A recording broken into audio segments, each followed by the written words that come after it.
Hi, I'm Katherine, a junior here at Wake Forest University. Today, we'll be learning how to write like one film studies professor here at Wake Forest. First, let's define some of the terms we will be using throughout this video. Literature, any type of writing on any type of subject. Rhetorical decisions, choices that a writer makes to appeal to the audience to convey their message. Pathos, how a writer elicits an emotional response in the audience. Ethos, how a writer demonstrates credibility. Lexis, terms used by a disciplinary community. As a communication major with film studies and interdisciplinary writing minors, I've had a multitude of professors who have published work within a variety of fields. However, for the first time this semester, my media theory and criticism professor, Dr. Mary Dalton, actually asked us to read her own published literature. Surprisingly, she has had a wide variety of available work. Due to the varying literature and themes, there are contrasting disciplinary communities in Dalton's work. She uses specific organization and evidence in order to appeal to these communities. Yet, even though these rhetorical decisions may differ within the pieces, there's similar pathos and ethos that create a writing style and tone original to Dalton. Writers enter various communities when they embark on a paper. As a professor of applied linguistics at the University of London, Hyland says that disciplinary communities have socially and culturally situated values, conventions, and practices. Ken Hyland is an expert on those communities and conveniently outlined 5 components that compose literature in disciplinary communities. First, you must establish a researcher's contribution or novelty of one's position. You must also make a suitable level of claim and acknowledge prior work in situating claims in a disciplinary context. These all present a testable hypothesis or opinion and make sure that your work is new. Fourth, you should offer reasons, evidence, or proof for one's view based on community-specific arguments and procedures.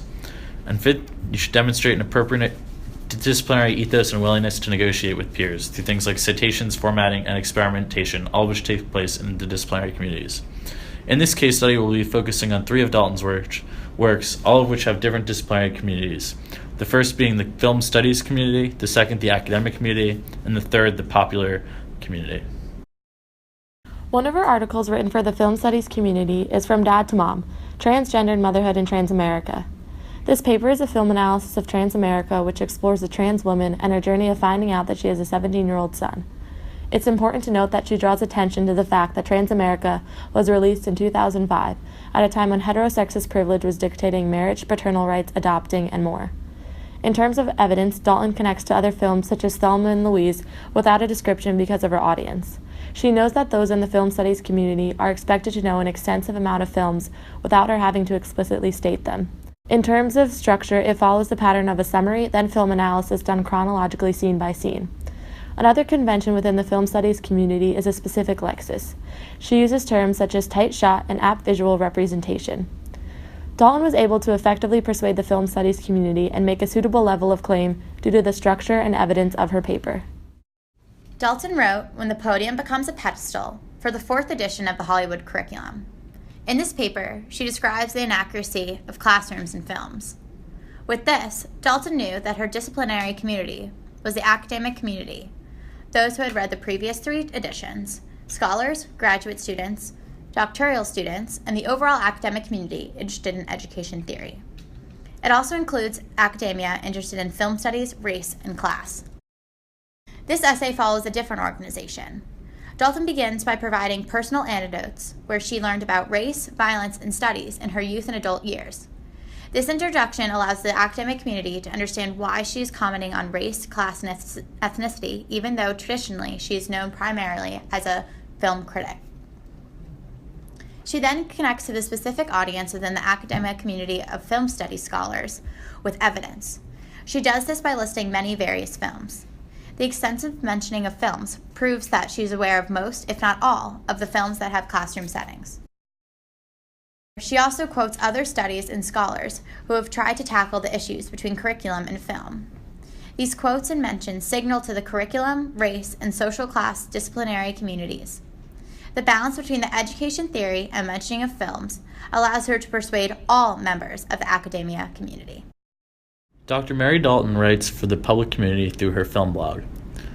The source titled Mustang is a review of the 2015 film Mustang, which depicts the lives of 5 young orphaned sisters and the challenges they face growing up in a conservative society.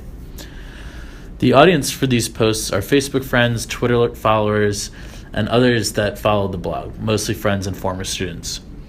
In contrast to other writing pieces, Dalton almost needs no proof of her analysis in her blog post. Since her audience is those who already trust her, mainly her friends, Twitter followers, Facebook friends, previous students, and colleagues, she doesn't have to convince them that her argument of Mustang is true. Therefore, she can simply give her opinion and then move along to her next blog post. This allows for more freedom and opinion from Dalton in this community. Dalton knows the conventions expected of her across all 3 communities. Her growth as a writer came from learning the specific rhetorical techniques with their different audiences. Her voice is evident with each piece. She has specific viewpoints that come across in her writing because of her experiences. This raises the question of originality discussed by Porter, a professor at Miami University. How do we overcome the push and pull between maintaining originality while confining to a system? If we think in terms of Dalton's work, originality stems from her own voice. Yes, she does confine to the expectations, but each time with her own voice and a new gap that she is trying to fill. So, we have learned today how a film studies professor is able to bring a unique viewpoint as a mother, teacher, activist, feminist, and Southern female to each of her pieces, creating original content while remaining persuasive towards the communities to which she is writing. Does this conclude, therefore, that Dalton's work can be seen as completely original?